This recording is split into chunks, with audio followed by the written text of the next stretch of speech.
Children, good morning. Myself Vijay Kumar Pathak, teacher, DAV Public School, CCL Giridih. Today I am here to teach you in geography, and I have been allotted lesson 3 to teach you.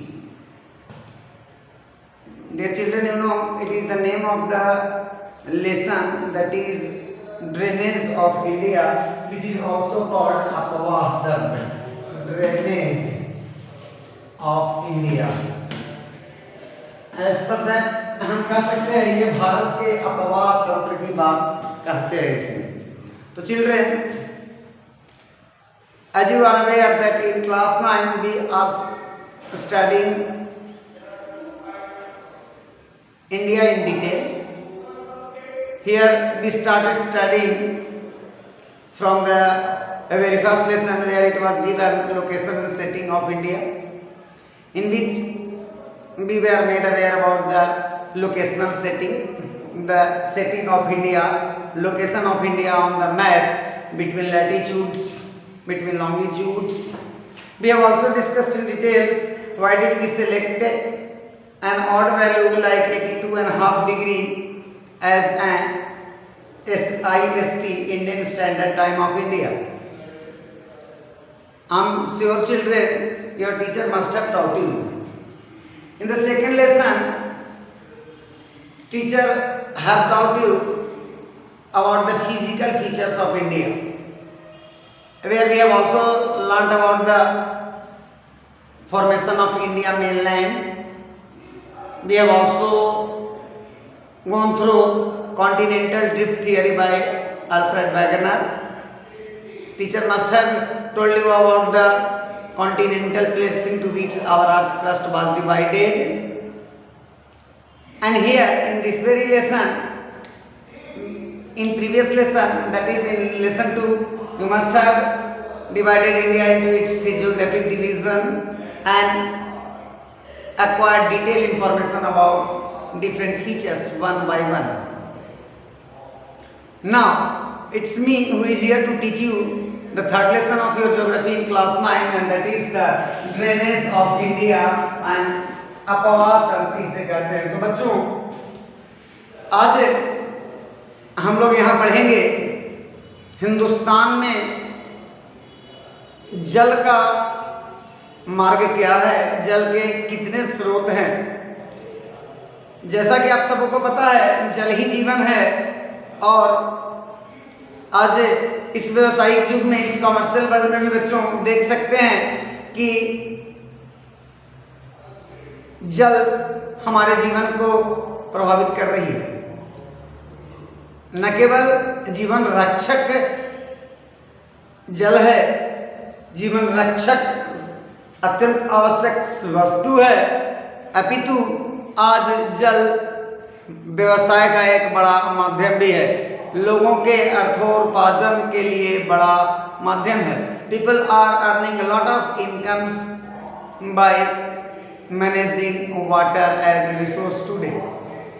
तो here in this very lesson we will make up study in detail about the drainage of India. अपवाह तंत्र होते क्या हैं. तो बच्चों, हम बड़ी सीधे सरल शब्दों में हम जान सकते हैं कि जब नदियां अपनी सहायक नदियों के साथ और उनकी सहायक नदियों के साथ जिन रास्तों से गुजरती है, और वह सुदूर क्षेत्र उनका अपवाह तंत्र कहलाता है. बच्चों, आपको यह देखना और समझना बहुत आसान होगा.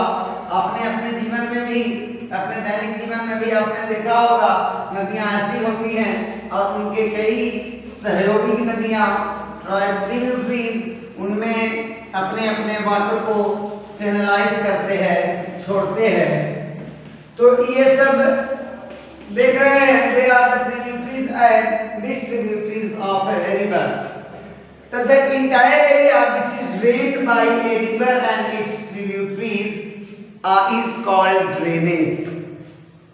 बच्चे, आपको समझना बड़ा आसान होगा अब कि नदी जब अपनी सहयोगी और उनकी सहयोगी नदियों के साथ जिन बड़े क्षेत्र में बहती हैं, जिनका सिंचन करती है, जिस क्षेत्र को सिंचित करती है, जिनको ड्रेन करती हैं, और उनके निर्माण में भी उनका सहयोग होता है।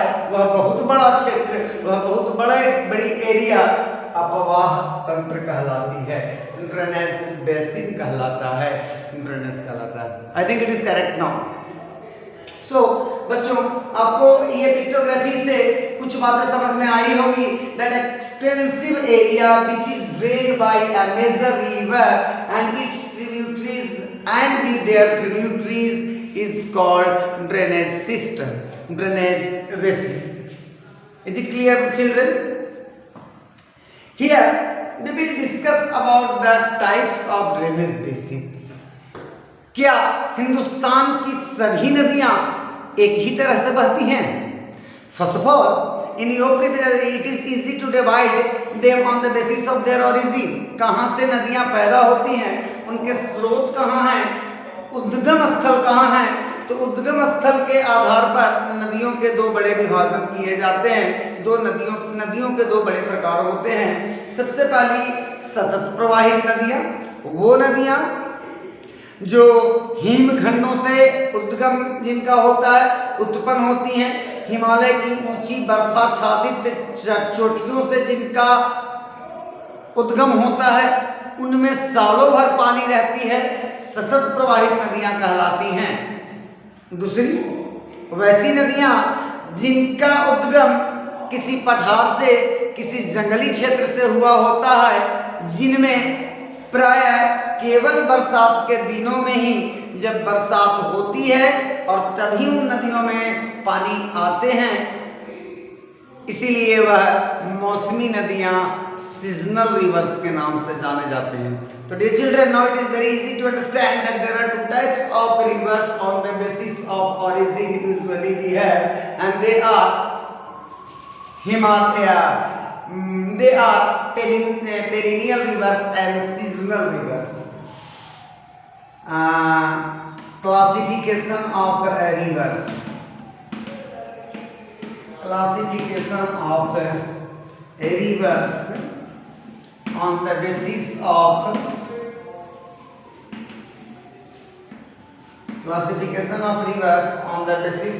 classification of rivers on the basis of origin. They are of two types.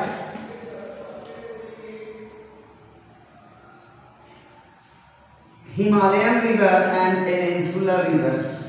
Himalayan rivers and peninsular rivers. Children, origin कहाँ से हुआ, उत्पत्ति कहाँ से हुआ, इस हिसाब से देखेंगे तो हमारे हिंदुस्तान की सभी नदियों को मुख्यतः दो बड़े हिस्सों में बांटते हैं। कुछ हिमालयन रिवर्स होती हैं, वैसी नदियां जो हिमालय से निकलती हैं। हिमालय, जैसा कि बच्चों आपको पता है, सालों भर वहाँ तापमान 0 डिग्री से बहुत नीचे माइनस में होती है, जिसके कारण वहाँ सालों बर्फ लदी रहती है। वो बर्फ धीरे धीरे मेल्ट होते हैं और अपनी नदियों को पानी प्रोवाइड करते रहते हैं। और इस तरह से ये पेरेनियल रिवर्स होती है, ये सीजनल रिवर्स होती हैं। और तो वैसी नदियों को हिमालयन रिवर्स कहते हैं। एग्जाम्पल के लिए बच्चों आपको पता होगा गंगा, यमुना, ये सब कुछ ऐसी नदियां हैं which originates from the Himalaya. इनकी पहली विशेषता यह है that they all are perennial by nature। ये सतत प्रवाहित नदियां होती हैं, इसमें पानी सालों भर होता है। ठीक उलट दूसरी नदियां हैं वो पेनिनसुलर रिवर्स कहलाती है। They are the rivers originating from the peninsular part of India, peninsular plateau of India. यहाँ से निकलने वाली, इस तरफ से बहने वाली, इधर से बहने वाली ऐसी जो नदियां होती है जो हमारे पेनिनसुलर पार्ट से ओरिजिनेट होती है, जो भारत के प्रायद्वीपीय पठार से जिनकी उत्पत्ति होती है, वैसी नदियों को पेनिनसुलर रिवर्स, प्रायद्वीपीय नदियां कहते हैं। ये भी प्रायः पूरब की ओर ही बहती हैं और बंगाल की खाड़ी में जाकर गिरती हैं। रास्तों में यह कई बार डेल्टा का भी निर्माण करती हैं। मुख्य रूप से पेनिनसुलर रिवर्स में प्रायद्वीपीय नदियों में गोदावरी, कृष्णा, कावेरी ये प्रमुख हैं। ये नदियां हैं जो हिमालयन रिवर्स और पेनिनसुलर रिवर्स के नाम से जानी जाती है। These are the rivers on the basis of origin. Himalayan rivers and peninsular rivers, Himalaya से उत्पन्न होने वाली नदियां, पेनिनसुलर यानी प्रायद्वीपीय पठारों से उत्पन्न होने वाली नदियां, तो ये Ganga, Yamuna, Godavari, Kaveri, they are the rivers examples of Himalayan rivers and peninsular rivers respectively. Now children, अब हम आगे बढ़ते हैं, नदियों के दूसरी प्रकार की ओर बढ़ते हैं। जब तक हम नदियों के बारे में अच्छी तरह जानकारी नहीं प्राप्त कर लेंगे, तब तक हम अपवाह तंत्र के, उनके प्रवाह तंत्र के बारे में अच्छी तरह नहीं जान सकते बच्चों। इसीलिए हम नदियों के प्रकार पर पहले जोर दे रहे हैं। तो सबसे पहले हम लोगों ने देखा नदियां मुख्य रूप से दो तरह की होती है, उनकी उत्पत्ति के आधार पर, वो हिमालयन रिवर्स कहलाती है और पेनिनसुलर रिवर्स कहलाती है। अब other classification of rivers on the basis of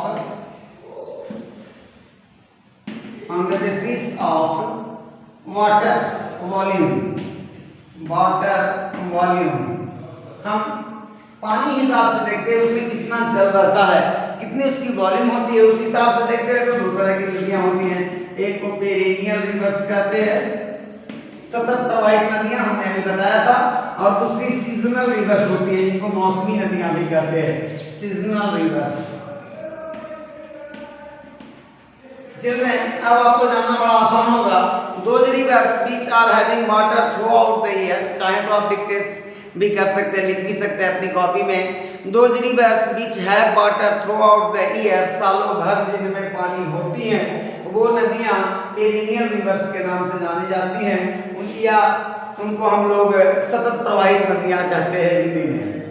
जैसे अभी हम लोगों ने उदाहरण के तौर पर देखा तो गंगा नदी, ठीक है, गर्मी के दिनों में इसकी वॉल्यूम कुछ कम हो जाती है, थोड़ी गंगा सिकुड़ जाती है, सिमट जाती है, लेकिन बरसात के दिनों में फिर भी वर्षा होती है, बिल्कुल सूख नहीं जाती, फिर भी जल उसमें होते हैं, पानी होती है उस परिस्थिति में। इसीलिए वैसी नदियों को गंगा, यमुना जैसी नदियां सतत प्रवाहित नदियों के एग्जाम्पल इसमें आप लोग और कावेरी, गोदावरी का भी नाम लिख सकते हैं।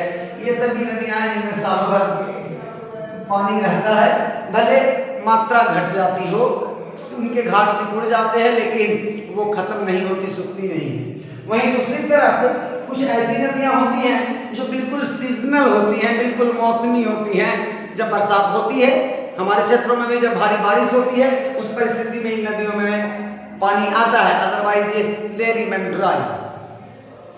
So if it is asked to define what are the seasonal rivers, you will easily define it. Those rivers which have water only in the month of rainy seasons when it rains heavily, वह वैसी नदियाँ जिनमें तभी वर्षा होते, तभी पानी रहता है जब वर्षा होती है, वैसी नदियों को मौसमी नदियाँ या सीजनल रिवर्स के नाम से जाने जाते हैं। चिल्ड्रन, आप अपने लोकेलिटी में कुछ नदियों का नाम जानते होंगे, जैसे दामोदर नदी, बालाकर नदी दामोदर की ट्रिब्यूटरी है, स्वर्णरेखा नदी। तो ये सब कुछ ऐसी नदियां हैं क्योंकि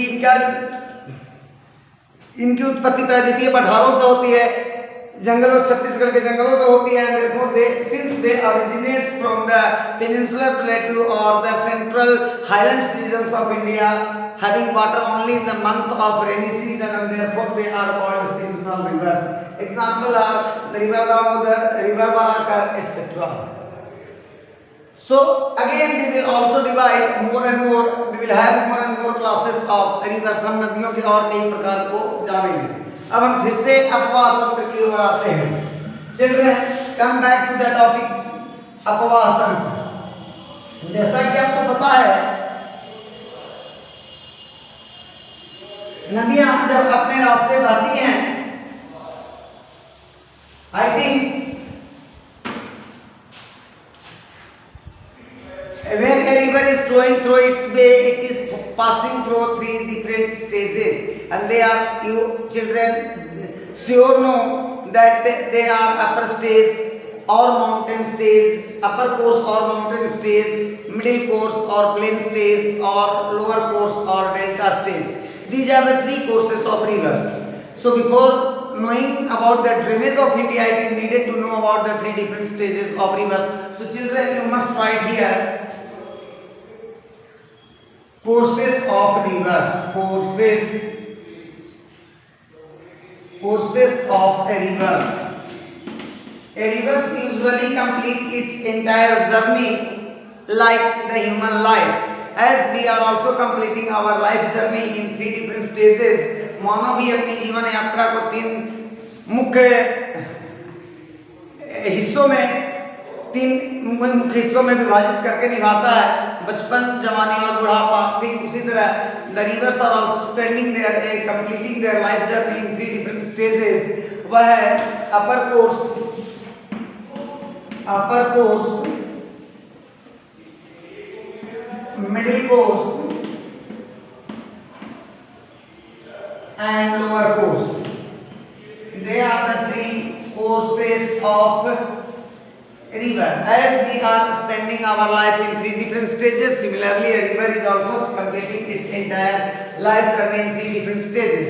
They are also known by its different name, and they are upper course or mountain stage. Number 2, middle course or plain stage, or third is lower course or delta stage. Children, you are aware about these all 3 stages into which the river complete its journey. Now here we will have a pictography to have the detailed information about the 3 different courses of a river. So just look at, children, you all know normally a river originates from a top of mountain or from the hills. So suppose there is a river originating from the top of the mountain like the Himalaya. Take an example of river Ganga. On the day, it is forming, as river is acting an agent of denudation, agent of erosion, therefore it must perform its 3 as an agent of predation. A river must perform its 3 different activities, that is erosion, transportation and deposition. They are the 3 activities normally performed by agent of denudation. Since here our river is also acting as agent of denudation, certainly is performing its all 3 different activities, that is erosion, अपर्दन मिट्टी का कटना, transportation मिट्टी का ढोना और deposition मिट्टी का बिछाना, निक्षेपन जिन्हें कहते हैं। तो कोई भी अगर नदी यहाँ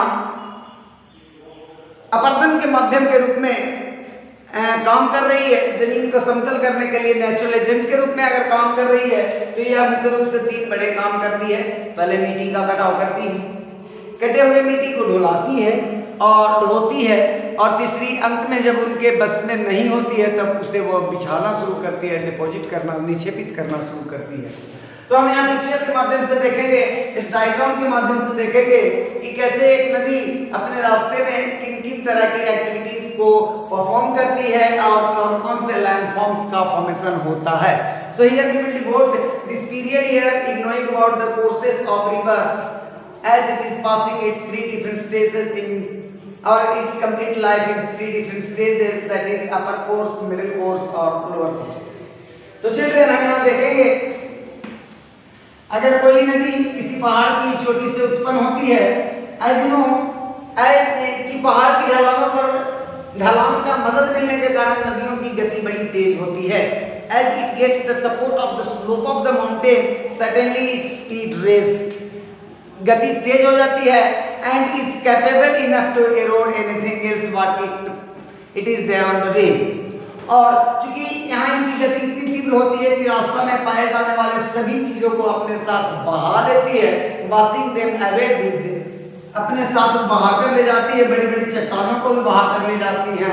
and sometimes it enters, suppose on the way there is a loose rock, अब पहाड़ों की इस जगह पर कहीं कोई ढलान पर कोई मुलायम मिट्टी का लेयर रहा होगा, वहाँ ये नदी धीरे धीरे यहाँ घुसते हैं और इसको काटते जाते हैं और जब भी कोई हार्ड रॉक रास्ते में मिल जाती है तो वहाँ से वो वापस आ जाते हैं।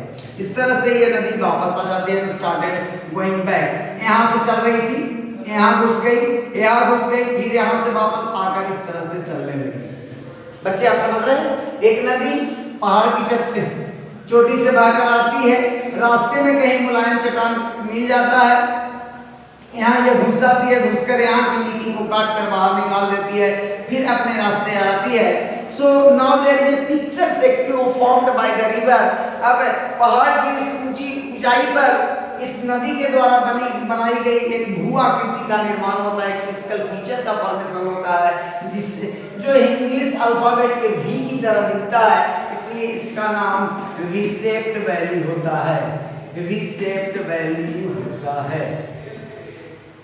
बच्चे आप ज्योग्राफी में और भी बड़े क्लास में जाएंगे तो वहाँ ये पढ़ेंगे कि वी शेप्ड वैली का फॉर्मेशन बड़ी इंपॉर्टेंट है।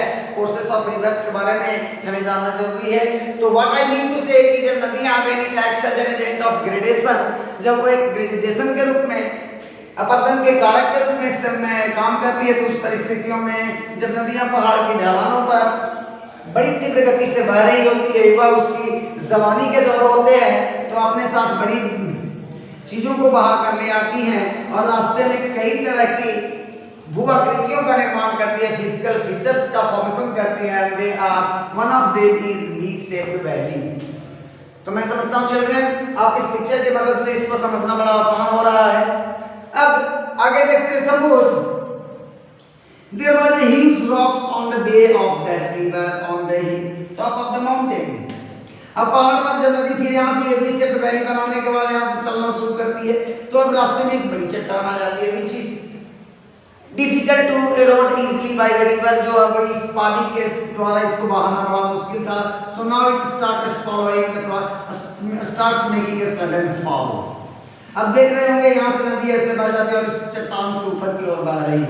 ऊपर से अचानक there is a sudden fall of water from the hard rock on the bay appear as waterfall। so it is the second picture or physical feature formed by the river on the bay। just you see children, there was V-shaped valley formed by the river in its upper course at the mountain stage। पहाड़ों की ऊंचाइयों पर जहां मुलायम चट्टानें मिल गई, वहां नदियां प्रवेश कर जाती हैं और एक वी शेप्ड वैली का निर्माण करती हैं। आगे बढ़ती हुई रास्ते में जब कोई बड़ी चट्टान आ जाती है, जब वो नदियां अपनी ताकत से उस बड़ी चट्टान को बहाकर नहीं ले जा सकती है, हटा नहीं सकती है, तो वो उस चट्टान से अचानक ऊपर से गिरने लगती है एंड अपीयर एज वाटरफॉल। तो इस तरह से आप देख रहे होंगे बच्चे कि कितनी तरह के पिक्चर्स का, कितनी तरह के वाटर फिजिकल फीचर्स का फॉर्मेशन नदियां करती हैं अपने रास्ते में, जब वो अपनी जीवन यात्रा पूरी कर रही होती हैं। और आगे बढ़ते हैं बच्चे, और इस तरह से नदियां यहाँ से फिर बहती हुई प्लेन में आ जाती हैं। So you know that was completion of the plain stage और अपर कोर्स और the mountain stage of the river. जब पहाड़ों पर नदियां बहती है तो उस समय उनकी गति तेज होती है, because they are getting the support of the slope of the mountains. नदियों के ढलान का मदद मिलता है, इसलिए उनकी गति तेज होती है। That's why they are capable to perform a lot of job like the formation of these for physical features like the V-shaped valley and waterfall, and therefore that stage is called youthful stage of river। it is called youthful stage of river। ये जवानी का दिन होता है, when we have the maximum potential, when we have the maximum potential capability to perform activities, that is called our young youthful stage। similarly नदियां अपने अपर course में जब वो पहाड़ों पर बह रही होती है, उस समय ही सबसे ज्यादा काम कर सकते हैं। उस समय ही उनमें पावर होती है कि बड़ी से बड़ी चट्टानों को भी बहा सकती है, बड़े से बड़े पेड़ को भी उखाड़ सकती है, इसीलिए वह उनका जवानी का दिन कहलाता है, यूथफुल स्टेज ऑफ रिवर्स कहलाती है। तो बच्चों मैं समझता हूँ कि यहाँ तक आप लोगों को समझने में कोई दिक्कत नहीं रही होगी। हम लोग अध्ययन कर रहे हैं एक नदी अपने उद्गम स्थल से अगर वो बड़े पहाड़ों से निकलती है तो उसकी जीवन यात्रा कैसे कंप्लीट होती है, हम इसकी चर्चा यहाँ कर रहे हैं। अब बढ़ते हैं सेकेंड कोर्स की तरफ, that is the middle course of the river, and that since at that time now river is to the plain and therefore it is called plain stage 2। अब नदियां पहाड़ों से बहकर मैदानों पर चली आती हैं जहां it is unable to carry its loads much. पहाड़ों में अपने द्वारा इसने जो कुछ भी मिट्टी का कटाव किया था, जो भी चीजें बहाकर लाई थी, वो अब उनको ढूंढना था, ट्रांसपोर्टेशन का जॉब था, तो अब उस काम को ये नहीं कर पाते हैं, अच्छी तरह से परफॉर्म नहीं कर पाते हैं। Now that carried material with them become burden for river, अब नदियां उनको अपने साथ ढो नहीं पाती है, so they started depositing, but on the way it is made by number of water channels coming from different directions with a volume as well as volume of water as well as volume of silt। इस बीच में ये नदियां अपनी कई छोटी बड़ी नदियों के साथ आकर कई जगहों से इस नदी में मिलती है। They increase the volume of water as well as the volume of mud, that is the volume of sediment, alluvium। ये नदियां आती हैं, अपने साथ चीजों को बहा कर लाती हैं, पानी को बहा कर लाती हैं, तो इस नदी का प्रेशर और बढ़ जाता है। नदीस्थल and these small water channels which joins the river in its plain space are called tributaries। What they are called? Tributaries। ये सहायक नदियां कहलाती हैं। वो छोटी छोटी पानी के वो छोटी छोटी चैनल्स, धाराएं जो आकर छोटी नदियों में और छोटी नदियां बड़ी नदियों में मिलती हैं, तो वह जल छोटे छोटे जो जल प्रवाह तंत्र होते हैं वह सहायक नदियां कहलाती हैं, ट्रिब्यूटरीज कहलाते हैं। तो they are the so till now we have seen that the rivers are performing its different activities, forming different physical features, and they are Vizag Valley, waterfalls, tributaries. Here I want to take your attention, more children. Usually we all are aware about the term flood। How many of you can define what is flood? आप में से कितने लोग, हाँ सबके सब लोगों को यह पता तो है कि ये फ्लड का लिटरल मीनिंग हिंदी बाढ़ होता है, लेकिन मैं समझता हूँ बहुत लोग हम में से हैं जो इन्हें डिफाइन नहीं कर सकते।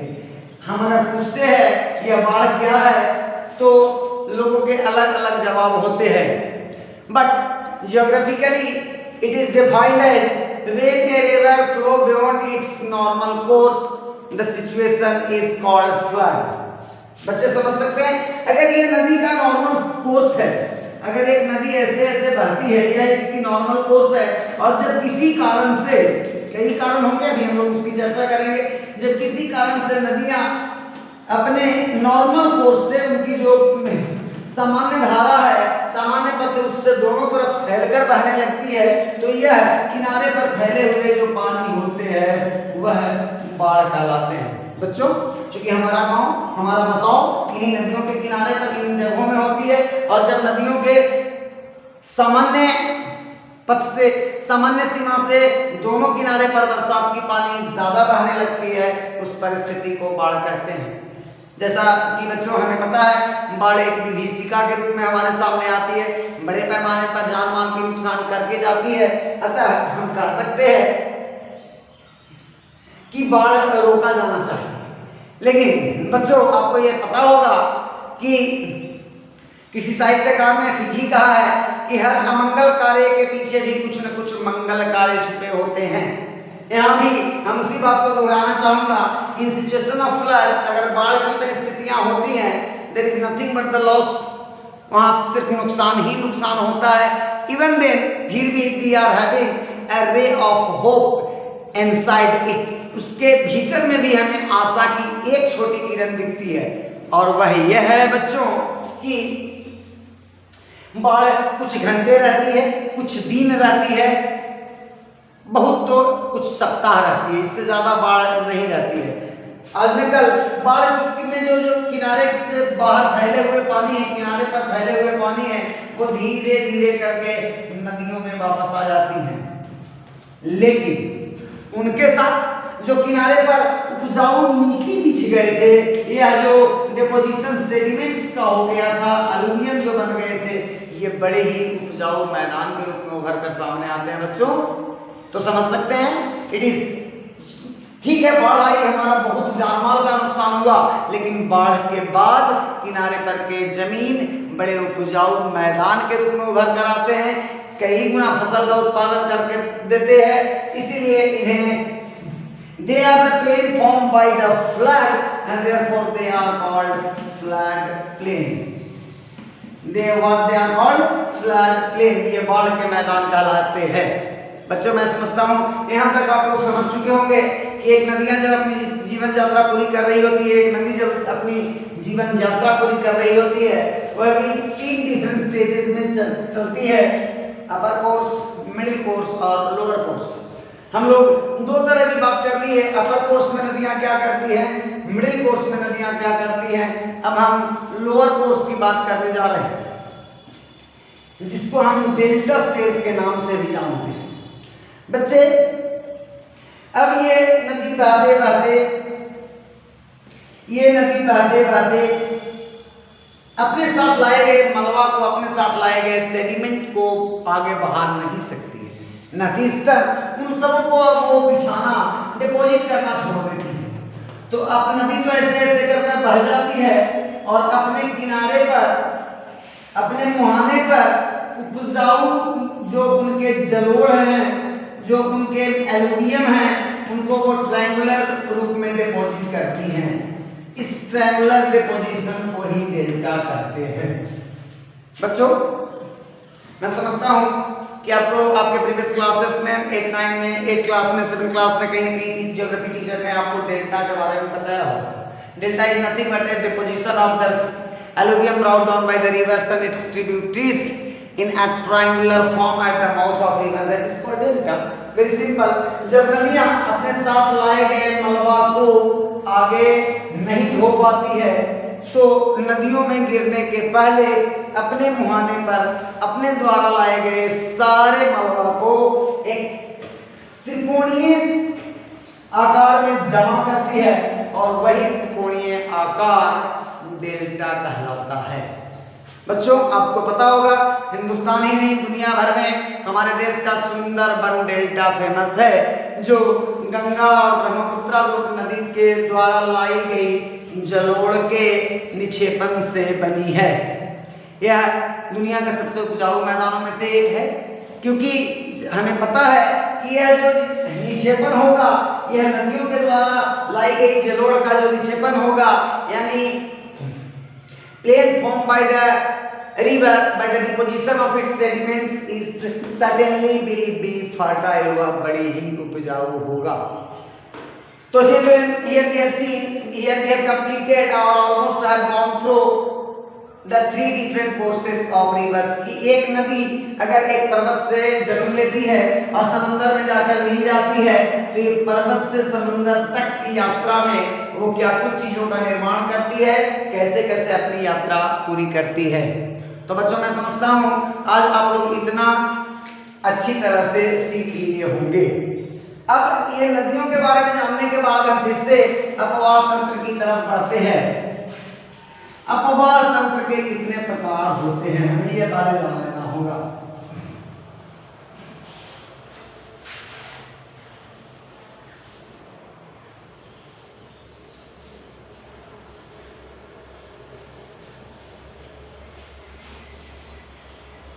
तो बच्चों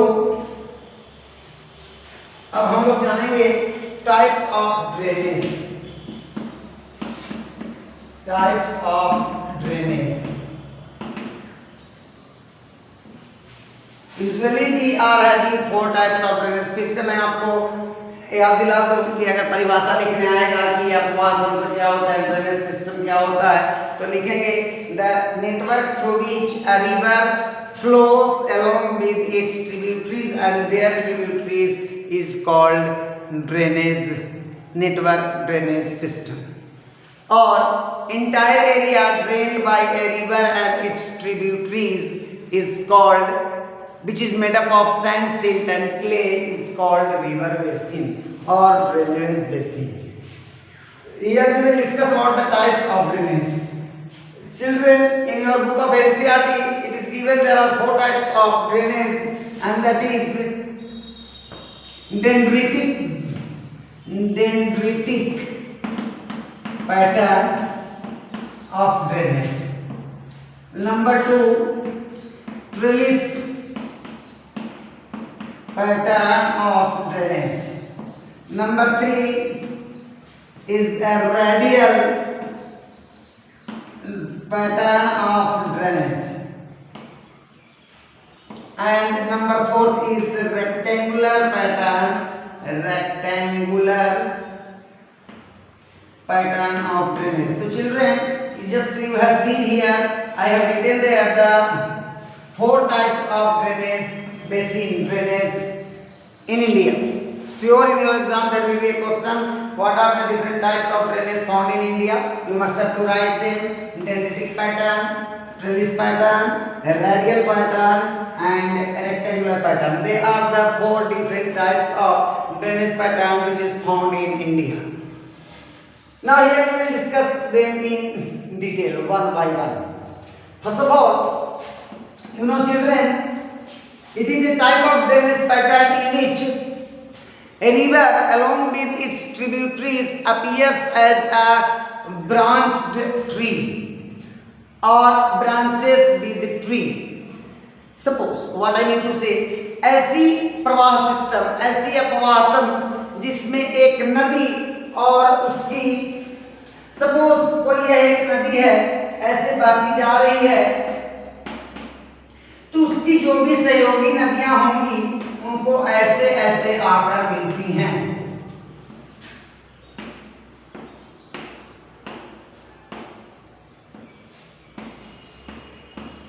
Just what you are seeing children, तो यह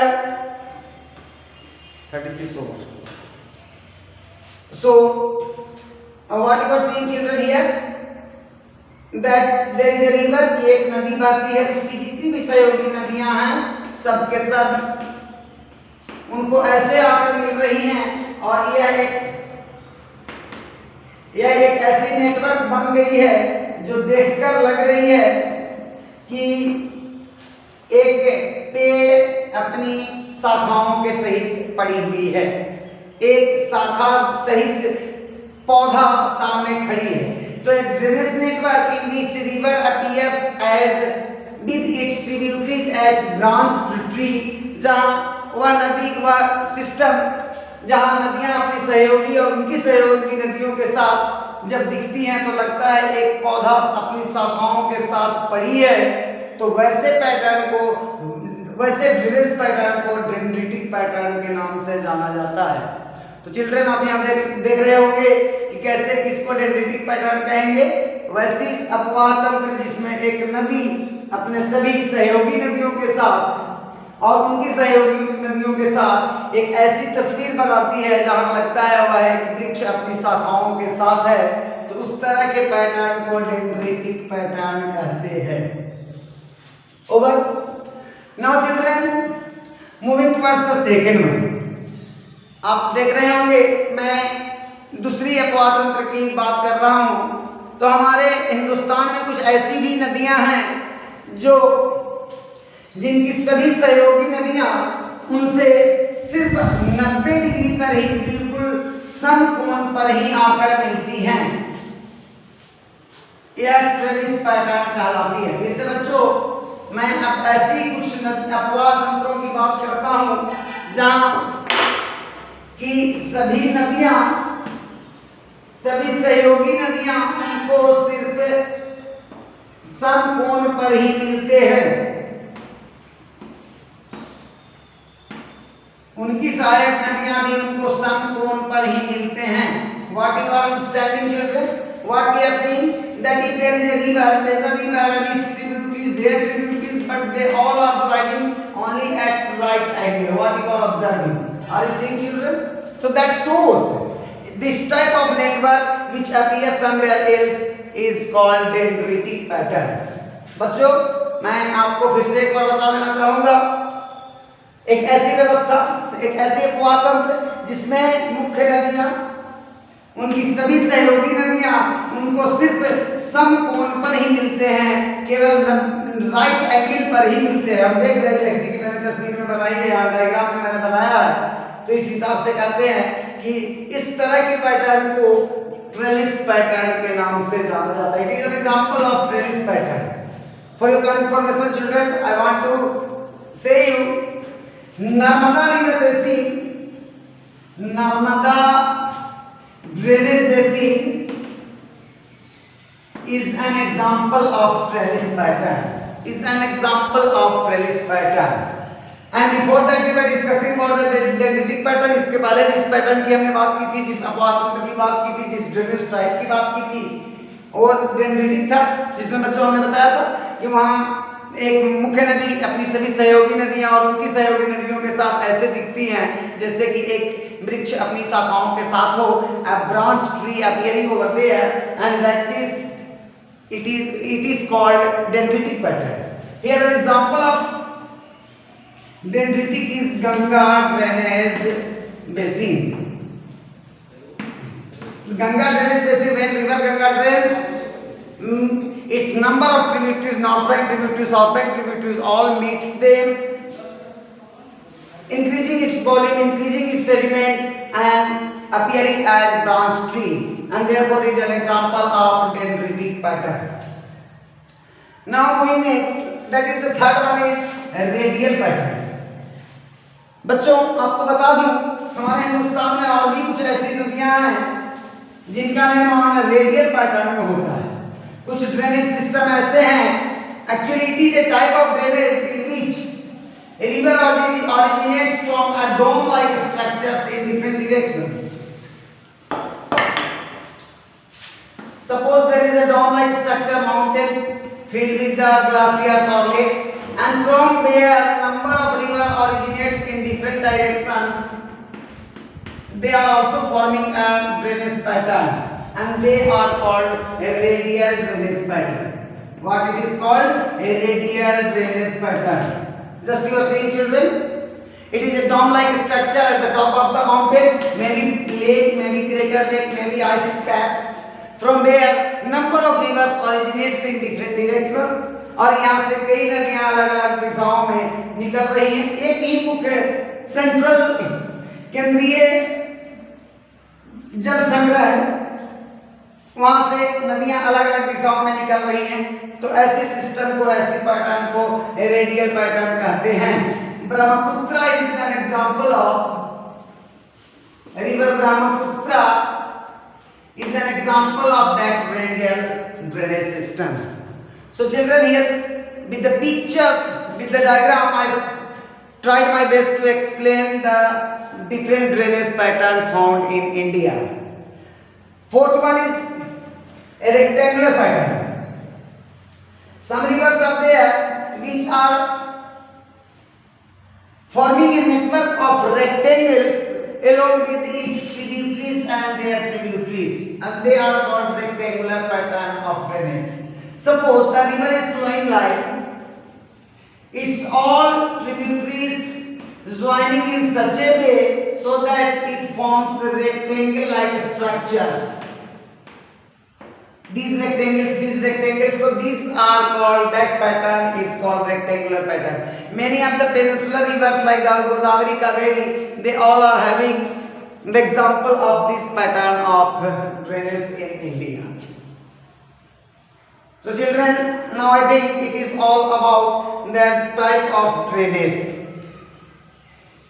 Yet we have to learn a lot about the origin of the various rivers in India along with its tributaries, distributaries. Here we will also discuss about the lakes in details, types of lakes, different types of lakes found in India.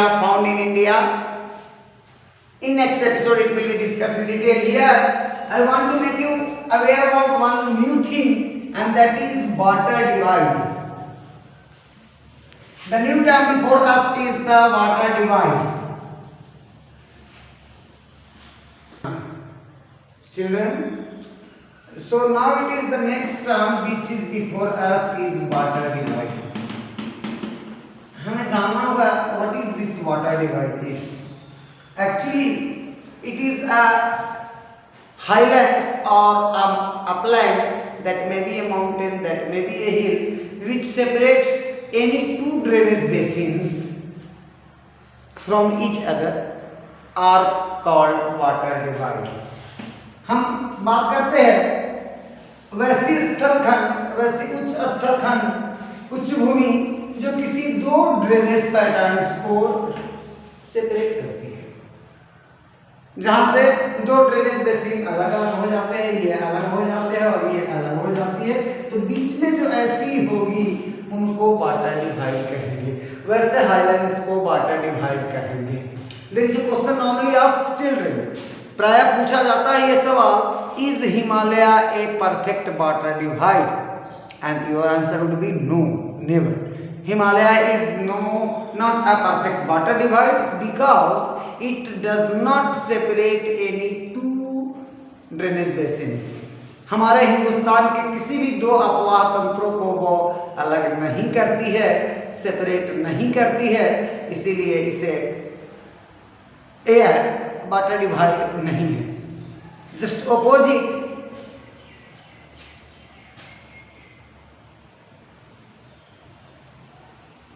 Ambala in Haryana is a water divide. Ambala that lies in the uplands of Haryana के uplands में, which is separating two drainage basin like Indus basin or Satluj basin together, and therefore is a water divide. Ambala in Haryana is a water divide, while Himalaya, although it is the largest mountain range of the world, since it is not separating any two drainage basins and therefore is not a perfect water divide. So children, here we have seen about the water divides, what water divide is, and how these water divides are separating two river systems, two drainage basins.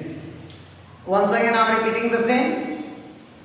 The things, a highland or a upland, वह उच्च भूमि, वह पहाड़ी या पहाड़ जो किसी दो अपवाह तंत्रों को अलग करते हैं, एक दूसरे से सेपरेट करते हैं, वो वाटर डिवाइड कहलाते हैं। उदाहरण तौर पर हमने देखा हिमालय जो कि इतनी बड़ी पर्वत संरचना है, इतनी बड़ी पर्वत श्रृंखला है, वह किसी वाटर डिवाइड को सेपरेट नहीं करती है, किसी दो अपवाह तंत्र को सेपरेट नहीं करती है, ड्रेनेज बेसिन को सेपरेट नहीं करती है, इसीलिए वह वाटर डिवाइड नहीं है।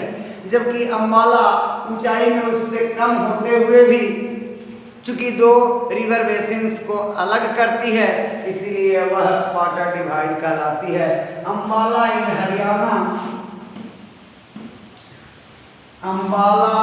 Haryana is an example of water divide.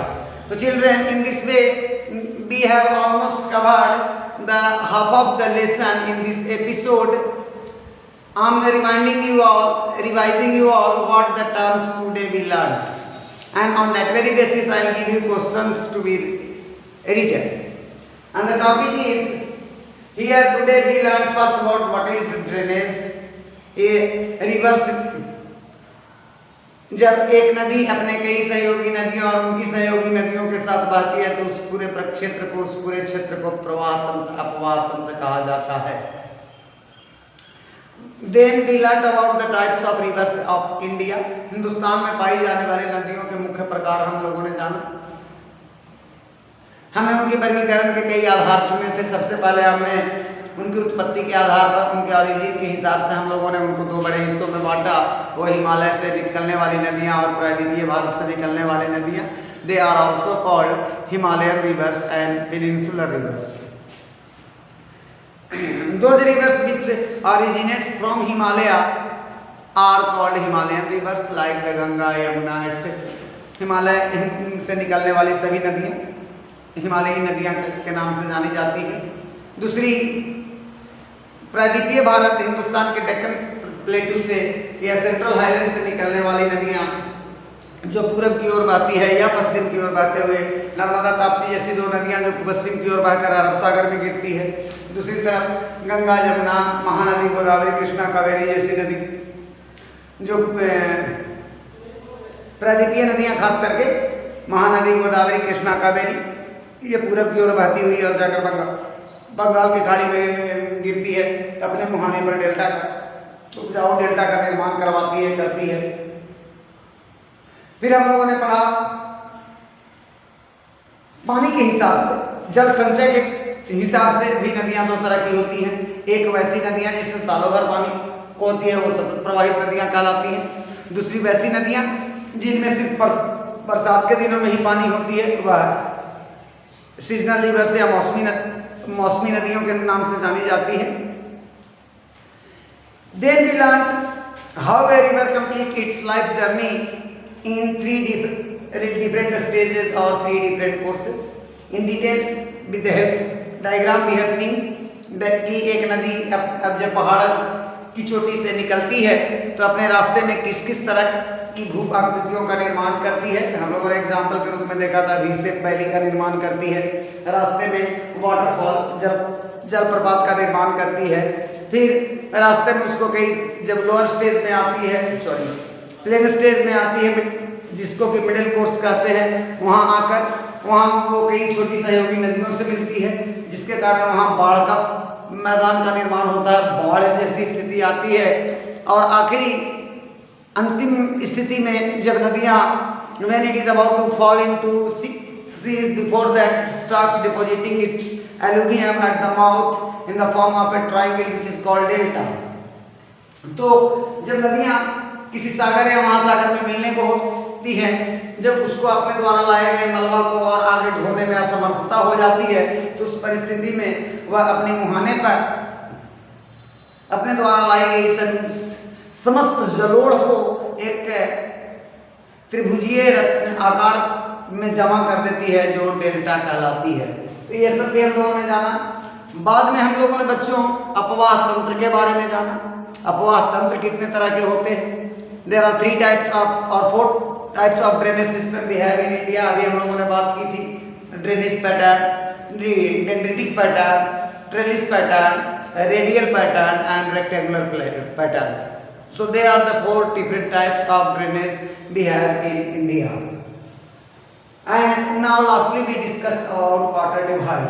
वह उच्च भूमि वह पहाड़ जो किसी दो अपवाह तंत्रों को अलग अलग करती है, एक दूसरे से अलग करती है, वह वाटर डिवाइड कहलाते हैं,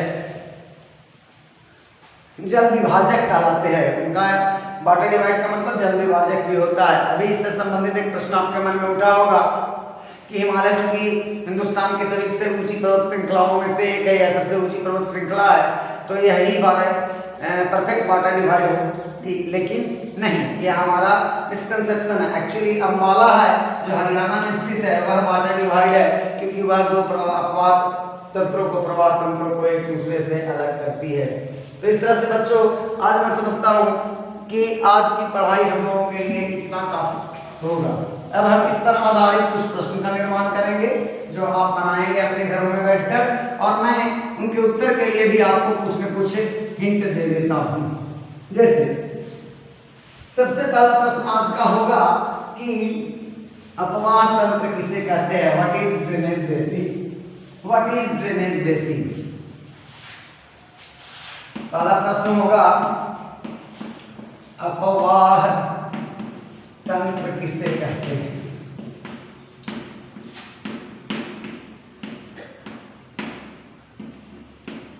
उदाहरण तो बच्चों आसानी से लिख सकते हैं। एक नदी जब अपनी सभी सहयोगी नदियों के साथ जिस बड़े क्षेत्र से बहती है वह उसका अपवाह तंत्र कहलाता है। गंगा अपवाह तंत्र, यमुना अपवाह तंत्र इत्यादि। ये फिर अगला प्रश्न जो हमारे सामने होगा वह होगा अपवाह तंत्र कितने प्रकार के होते हैं? अपवाह तंत्र कितने प्रकार के होते हैं?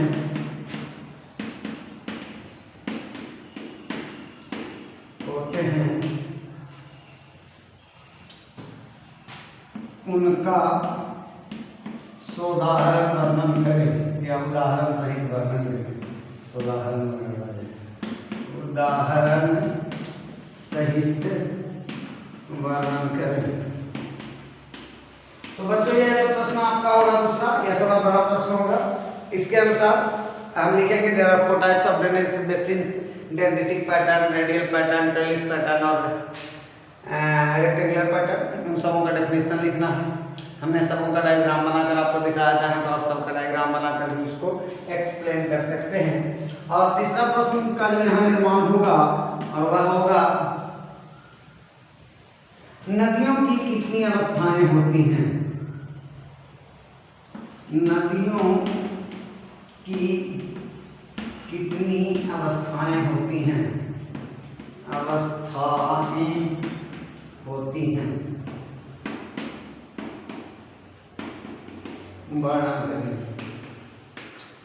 हम लोगों ने बच्चों यहाँ पढ़ा था a river complete its journey in 3 different stages and they are its upper course, lower course and middle course. They are also called mountain stage, plain stage and delta stage.